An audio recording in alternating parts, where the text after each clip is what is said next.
अगर लोग न होते तो जरा सोचिए कोई संसाधन या अर्थतंत्र का क्या अस्तित्व होता। जाहिर सी बात है, इन सब का कोई औचित्य ही नहीं होता। हेलो दोस्तों, आज के इस वीडियो में हम क्लास 9 के एनसीईआरटी के इकोनॉमी के सेकेंड चैप्टर संसाधन के रूप में लोग का व्याख्या करेंगे। तब चलिए वीडियो को स्टार्ट करते हैं।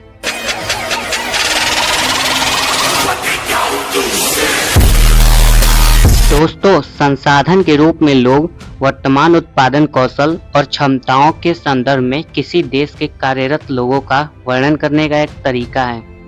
दूसरे संसाधनों के जैसे ही जनसंख्या भी एक संसाधन है, एक मानव संसाधन। हाँ दोस्तों, यह विशाल जनसंख्या का एक सकारात्मक पहलू है जिसे अक्सर हम अनदेखा कर देते हैं। दोस्तों, जब इस विद्यमान मानव संसाधन को अधिक शिक्षा तथा स्वास्थ्य द्वारा और विकसित किया जाता है, तब हम इसे मानव पूंजी निर्माण कहते हैं, जो भौतिक पूंजी निर्माण के ही जैसे देश की उत्पादक शक्ति में वृद्धि करता है। मानव पूंजी में निवेश शिक्षा, प्रशिक्षण तथा स्वास्थ्य सेवा के द्वारा भौतिक पूंजी के ही जैसे प्रतिफल प्रदान करता है। अधिक शिक्षित या बेहतर प्रशिक्षित लोग की उच्च उत्पादकता के कारण होने वाले अधिक इनकम तथा साथ ही अधिक स्वस्थ लोगों की उच्च प्रोडक्शन के रूप में इसे प्रत्यक्ष रूप से देखा जा सकता है। दोस्तों, भारत की हरित क्रांति एक नाटकीय एग्जाम्पल है। किसी प्रकार का बेहतर उत्पादन टेक्नोलॉजी के रूप में अधिक ज्ञान रूपी आगत बहुत ही कठिनाई से भूमि संसाधन की उत्पादकता में तीव्रता से वृद्धि ला सकता है। भारत में इंफॉर्मेशन टेक्नोलॉजी में क्रांति एक आश्चर्यजनक एग्जाम्पल है और भौतिक मशीनरी तथा प्लांट की अपेक्षा मानव पूंजी के महत्व ने किस प्रकार उच्च स्थान प्राप्त कर लिया है। दोस्तों, उच्च आय से न केवल अधिक शिक्षित और अधिक स्वस्थ लोगों को लाभ मिलेगा, बल्कि समाज को अप्रत्यक्ष तरीके से लाभ होता है, क्योंकि अधिक शिक्षित या अधिक स्वस्थ जनसंख्या का लाभ उन लोगों तक ही पहुंचता है जो स्वयं प्रत्यक्ष रूप से अधिक शिक्षित नहीं हैं। उतनी स्वास्थ्य सेवाएं उन्हें प्रदान नहीं की गई हैं। वास्तव में मानव पूंजी एक तरह से अन्य संसाधनों जैसे भूमि और भौतिक पूंजी से श्रेष्ठ है, क्योंकि मानव संसाधन भूमि और पूंजी का उपयोग कर सकता है। भूमि और पूंजी अपने आप उपयोगी नहीं हो सकते हैं। दोस्तों, चलिए एक लड़के शकल की कहानी को सुनते हैं। दो मित्र बिलास और शकल एक ही गांव सेमापुर में रहते थे। शकल का एज 12 वर्ष है और उसकी माँ शीला घर का कामकाज देखती है और उसके पिता बूटा चौधरी खेत में काम करते हैं। शकल घर के कामकाज में अपनी माँ की मदद करता है। वह अपने छोटे भाई जीतू और बहन सीतू की भी देखभाल करता है। उसके चाचा श्याम ने मैट्रिक की परीक्षा पास की थी, लेकिन वह घर में बेकार बैठा था क्योंकि उसे कोई नौकरी नहीं मिली। बूटा और शीला चाहते थे कि उनका बेटा शकल पढ़े लिखे। वे उस पर गांव के स्कूल में नाम लिखाने के लिए जोर देते थे, जिसमें उसने शीघ्र ही प्रवेश पा लिया, एडमिशन करा लिया और पढ़ना भी शुरू कर दिया। उच्चतर माध्यमिक की परीक्षा पास कर ली। इसके पिता ने उसे अपनी पढ़ाई जारी रखने के लिए राजी कर लिया। उन्होंने शकल के लिए कंप्यूटर का व्यावसायिक कोर्स में अध्ययन के लिए कर्ज लिया। शकल बहुत ही टैलेंटेड था और आराम से ही पढ़ाई में उसका इंटरेस्ट था। उसने बड़े लगन और उत्साह से अपना कोर्स पूरा किया। कुछ समय के बाद उसे एक प्राइवेट फर्म में नौकरी भी मिल गई। उसने एक नए प्रकार के सॉफ्टवेयर को डिजाइन भी किया। इस सॉफ्टवेयर से फर्म को अपनी बिक्री बढ़ाने में सहायता मिली और उसके बॉस ने उसके सेवाओं से प्रसन्न होकर उसे पदोन्नति भी दी, उसका प्रमोशन भी किया। वही दूसरी ओर बिलास 11 वर्ष का एक लड़का था। वह शकल के ही गांव में रहता था। बिलास के पिता महेश एक मछुआरे थे। बिलास जब केवल 2 वर्ष का था तो उसके पिता गुजर गए थे। उसकी माँ गीता ने मछलियां बेचकर अपने परिवार को पाला पोसा। वह जमींदार के तालाब से मछलियां खरीदती और निकट के मंडी में बेचती थी। वह मछलियां बेचकर एक दिन में 150 रुपए कमा पाती थी। बिलास गठिया का रोगी था और उसकी माँ के पास इतने पैसे नहीं थे कि वह उसे किसी डॉक्टर को दिखा पाती। वह स्कूल भी नहीं जा सका। उसकी पढ़ने में इंटरेस्ट नहीं था। वह खाना पकाने में अपनी माँ की मदद करता था तथा अपने छोटे भाई मोहन का भी देखभाल करता था। कुछ समय बाद उसकी माँ बीमार पड़ जाती है तथा उनका देखभाल करने वाला कोई नहीं था। परिवार में उनकी सहायता करने वाला भी कोई नहीं था। बिलास भी उसी गांव में मछलियां बेचने के लिए बाध्य हुआ और अपनी माँ की तरह वह भी कम ही कमा पाता था। दोस्तों, इन दोनों व्यक्तियों के अध्ययन में हमने देखा कि शकल स्कूल जाता था जबकि बिलास स्कूल नहीं गया। शकल शारीरिक रूप से हिष्ट पुष्ट है और स्वस्थ था। उसे बार बार डॉक्टर के पास नहीं जाने की आवश्यकता थी। और बिलास जो है गठिया का रोगी था। उसके यहाँ डॉक्टर के पास जाने का साधन नहीं था। शकल ने कंप्यूटर में डिग्री प्राप्त की थी। शकल को एक प्राइवेट फर्म में नौकरी भी मिल गई। बिलास वही काम करता रहा जो उसकी माँ करती थी और अपनी माँ की तरह ही वह परिवार को पालने व पोसने के लिए उसका इनकम बहुत कम था। दोस्तों, शकल के मामले में कई वर्ष की शिक्षा ने उसके श्रम की गुणवत्ता को बढ़ा दिया कि वह दिन भर में जितना कार्य करता है उसकी आमदनी ज्यादा है। लेकिन वही दूसरी ओर बिलास पूरे दिन ज्यादा मेहनत करके भी कम इनकम कर पाता है क्योंकि वो अशिक्षित है और उसने खुद के श्रम की गुणवत्ता को नहीं बढ़ाया है और उसकी स्थिति ऐसी रही है। तो दोस्तों, इसे सोचिए। देखिए, मानव संसाधन में शिक्षा और चिकित्सा सेवा के द्वारा निवेश से भविष्य में उच्च प्रतिफल प्राप्त हो सकते हैं, जैसे शकल के साथ हुआ है। लोगों में यह निवेश भूमि और पूंजी में निवेश की ही तरह है, लेकिन ये भूमि और पूंजी से कहीं ज्यादा बढ़ के है। एक बच्चा भी जिसकी शिक्षा और स्वास्थ्य पर निवेश किया गया है, भविष्य में ज्यादा इनकम और समाज को ज्यादा योगदान के रूप में अधिक ज्यादा प्रतिफल दे सकता है। यह देखा जाता है कि शिक्षित माँ-बाप अपने बच्चों की शिक्षा पर अधिक जोर देते हैं तथा इन्वेस्ट करते हैं।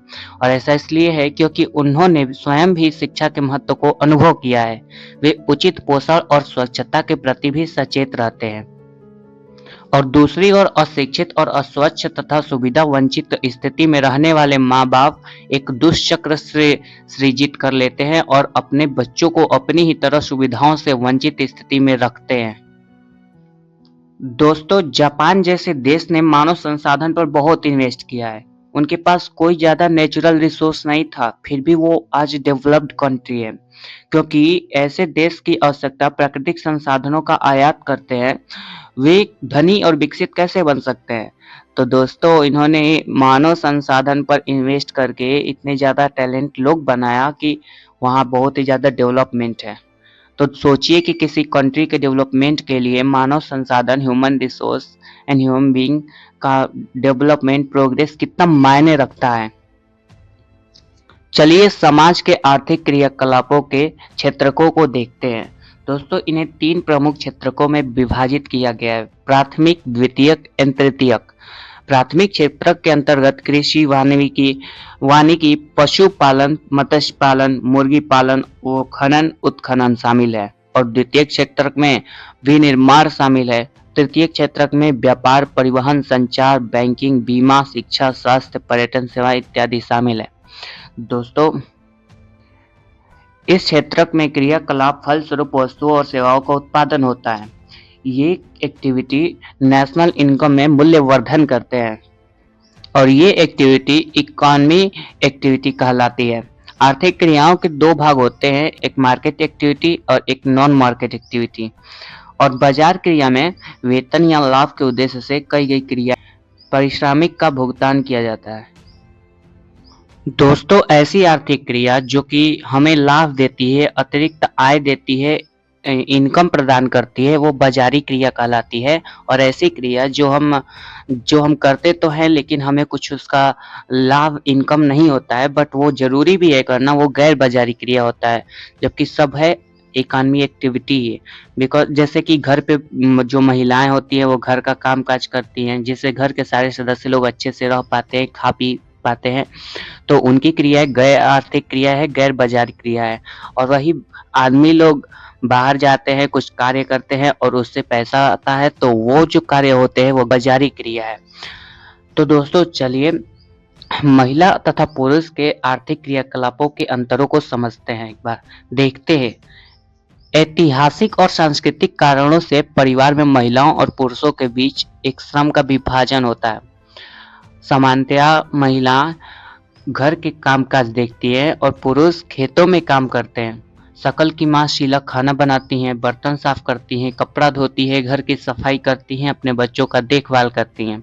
और वही शकल के पिताजी बूटा खेतों में काम करते हैं, उपज को बाजार में बेचते हैं और परिवार के लिए धन कमाते हैं।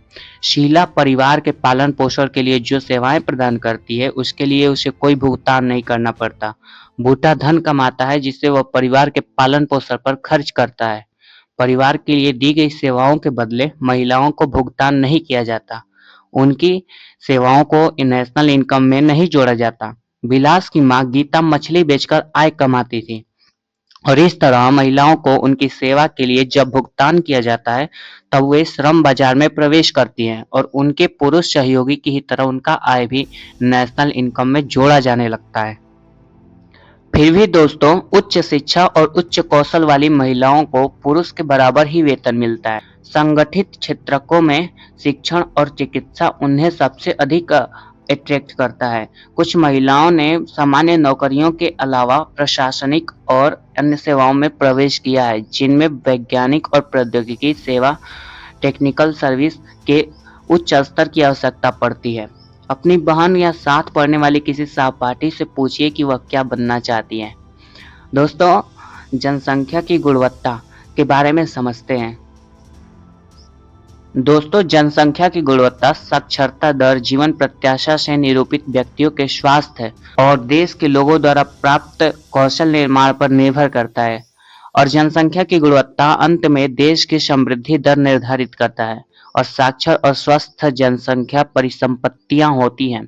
तो दोस्तों, जनसंख्या की गुणवत्ता को बढ़ाने के लिए अच्छी शिक्षा की जरूरत है और भारत में साक्षरता दर 1951 के 18% से बढ़ के 2011 में 74% हो गया है और अभी भी बहुत ज्यादा बढ़ गया है।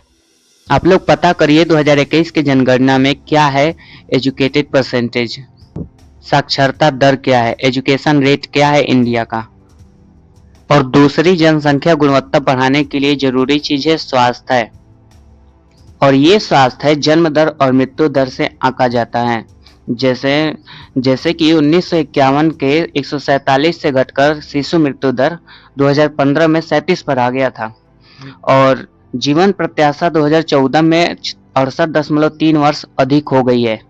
तो ऐसे आप डेटा से भी देख सकते हैं कि इंडिया में इसके स्वास्थ्य को देखते हुए कुछ डेवलपमेंट एंड इम्प्रूवमेंट है।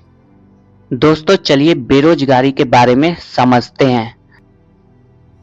दोस्तों, बेरोजगारी तो वैसे 3 टाइप का होता है।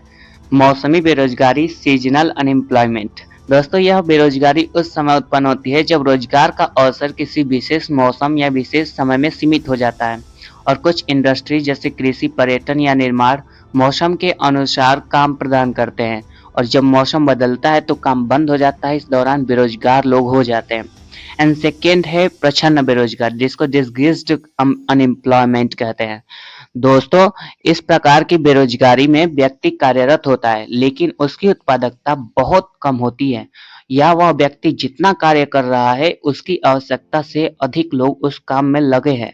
उसका उदाहरण कृषि क्षेत्र में देखा जा सकता है जहां एक खेत में 5 लोग काम कर रहे हैं तथा जबकि उसी खेत को 3 लोग भी कर सकते हैं। एंड थर्ड नंबर है शिक्षित बेरोजगारी, एजुकेटेड अनएम्प्लॉयमेंट। दोस्तों, यह बेरोजगारी उन लोगों से जुड़ी है जिन्होंने उच्च शिक्षा प्राप्त कर ली है लेकिन उन्हें शिक्षा स्तर के अनुसार नौकरी नहीं मिल पाती। इसका मेन रीजन है कि श्रम बाजार में उनकी योग्यता के अनुसार नौकरी के अवसरों की कमी है और कई बार वे अपनी अपनी एबिलिटी से कमतर नौकरी करने को मजबूर हो जाते हैं। तो दोस्तों, ये बेरोजगारियां हमारे देश में भी कहीं न कहीं आप देख सकते हैं, न्यूज़पेपर में ही, आपने आसपास भी। दोस्तों, इस पूरे अध्याय में हमने देखा और जाना कि शिक्षा और स्वास्थ्य के समान आदतें किस प्रकार लोगों को अर्थव्यवस्था के लिए एक संपत्ति बनाती है, किस प्रकार संपत्ति बनाने में सहायता करती है। इस अध्याय में अर्थव्यवस्था के तीनों क्षेत्रकों में होने वाले अलग-अलग आर्थिक क्रियाकलापों के बारे में हम लोग देखे और हमने बेरोजगारी से जुड़ी समस्या के बारे में पढ़ा और अंत में चलिए एक गांव की कहानी को पढ़ते हैं जिसमें पहले कोई रोजगार नहीं था लेकिन बाद में वहां अनेक रोजगार के अवसर बन गए। चलिए उस कहानी को एक बार पढ़ते हैं और इस वीडियो को खत्म करते हैं। दोस्तों, एक गांव था जिसमें अनेक परिवार रहते थे। प्रत्येक परिवार इतना उपज लेता था कि उससे उसके सदस्य खा पी सकें। परिवार के सदस्य अपने कपड़े बुनते, अपने बच्चों को पढ़ाते और इस तरह प्रत्येक परिवार अपनी आवश्यकता स्वयं पूरी कर लेता था। इनमें से एक परिवार ने अपने एक बेटे को कृषि महाविद्यालय में भेजने का फैसला किया। लड़के को निकट के एक कृषि महाविद्यालय में प्रवेश मिला। कुछ समय बाद वह कृषि इंजीनियरिंग की योग्यता प्राप्त कर गांव वापस लौट गया। वह एक सृजनात्मक निकला कि उसने एक उन्नत किस्म के हल का नमूना तैयार कर लिया है। उसने एक रिसर्च किया एक बीज का, जो कि ज्यादा हाइब्रिड टाइप का था, ज्यादा उपज करने वाला था, जिससे गेहूं की उपज में वृद्धि हो गई। इस तरह गांव में एग्रो इंजीनियरिंग का एक नया काम रिसर्च हुआ और वही दूसरी ओर उसकी पूर्ति हुई। गांव के उस परिवार ने अपनी अधिशेष फसल निकट के गांव में बेच दी। उन्हें इससे अच्छा लाभ हुआ जिसे उन्होंने आपस में बांट लिया। इस सफलता से प्रेरित होकर कुछ समय बाद गांव के सभी परिवार ने एक बैठक की और वे अपने बच्चों के लिए भी बेहतर भविष्य चाह रहे थे। उन्होंने पंचायत से गांव में एक स्कूल खोलने का अनुरोध किया। उन्होंने पंचायत को विश्वास दिलाया कि वे सभी अपने बच्चों को स्कूल में भेजेंगे और पंचायत ने सरकार की मदद से एक स्कूल खोल दिया। निकट के कस्बे से एक शिक्षक की नियुक्ति हो गई और इस गांव के सभी बच्चे स्कूल जाने लगे। कुछ समय बाद गांव के एक परिवार ने अपनी एक लड़की को सिलाई का प्रशिक्षण दिया और वह अब गांव के सभी लोगों के लिए कपड़े सीने लगी, क्योंकि अब सभी लोग अच्छे ढंग से सिले कपड़े पहनना चाहते हैं। इस तरह दर्जी का एक नया काम सृजित हुआ। इसका एक और सकारात्मक प्रभाव है, किसानों का कपड़े खरीदने के लिए दूर जाने में लगने वाला समय अब बचने लगा। किसान खेतों में अधिक समय लगाने लगे थे, इसीलिए उपज बढ़ गई। यह समृद्धि का प्रारंभ था। किसानों के पास उपभोग से अधिक वस्तुएं थी। अब वे अपने उत्पादन उन लोगों को बेच सकते थे जो उनके गांव के बाजार में आते थे। समय के साथ वह गांव जहां प्रारंभ में किसी नए काम का औपचारिक रूप से कोई अवसर नहीं था, शिक्षक, दर्जी, एग्रो इंजीनियर और अन्य तरह के लोगों से परिपूर्ण हो गया। यह एक साधारण गांव की कहानी है जहां मानव पूंजी के उठरे स्तर ने उसे जटिल और आधुनिक मॉडर्न इकोनॉमिक एक्टिविटी के स्थल के रूप में डेवलप किया। दोस्तों, ये कहानी से आप समझ सकते हैं कि एक विलेज लेवल पे ही सही, एक छोटे लेवल पे ही कैसे डेवलपमेंट का एक लेवल रेडी होता है और कैसे संभव होता है विकास। तो संसाधन के रूप में जो लोग, ये पूरा का पूरा अध्याय बहुत ही ज्यादा महत्वपूर्ण है। हमें अर्थव्यवस्था के एक महत्वपूर्ण भाग को, विषय वस्तु को समझने का बहुत ही अच्छा अध्याय है। तो आज के लिए इतना ही। वीडियो कैसा लगा कमेंट में जरूर बताइए। And thanks, bye.